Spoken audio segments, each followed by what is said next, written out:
The island of Abaco, the first to feel the brunt of the monster storm as it made its assault in the northern Bahamas. A soul-stirring memorial service taking place in Dundas Town, Abaco today at the Friendship Tabernacle to honor the lives of those lost and to encourage survivors. Many still homeless, some still living in tents, others in vehicles.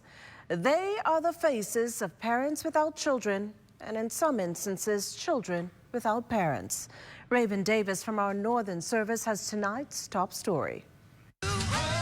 It's the strongest storm to ever hit the Bahamas on record. Hurricane Dorian striking Abaco 3 years ago today. Government officials, members of the clergy, and residents gathering at Friendship Tabernacle in Dundas Town, Abaco for the National Dorian Memorial Service. The ceremony, a sobering reminder of the trail of death and destruction left in the wake of Dorian and the indomitable spirit of Bahamians.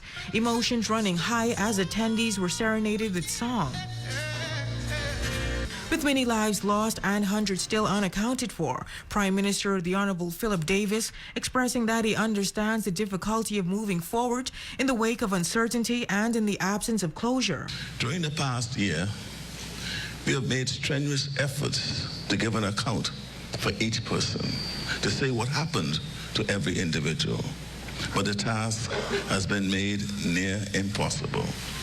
Since 2019, the record keeping has been extremely poor. Not know for certain how all the donations and pledges have been used. What we do know is that you deserve better.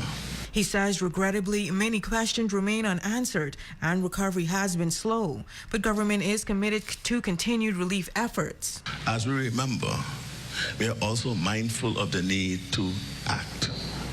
And there is still much to do.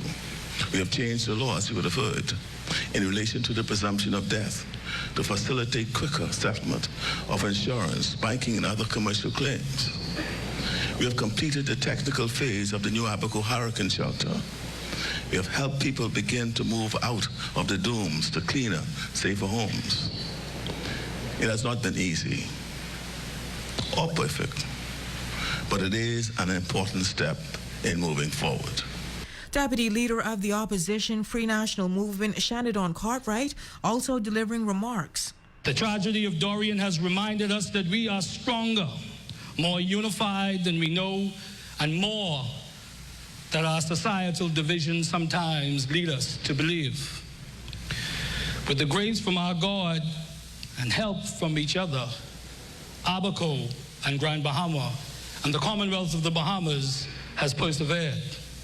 Despite the tragedy, religious leaders noting that through it all, God has been faithful. When we as a people come together to commemorate what we have been through, the only thing basically that is necessary for us to do is to give God thanks for His grace and His mercy. I would declare that many of us, despite of what we went through 3 years ago, came out with more than we had then. There is so many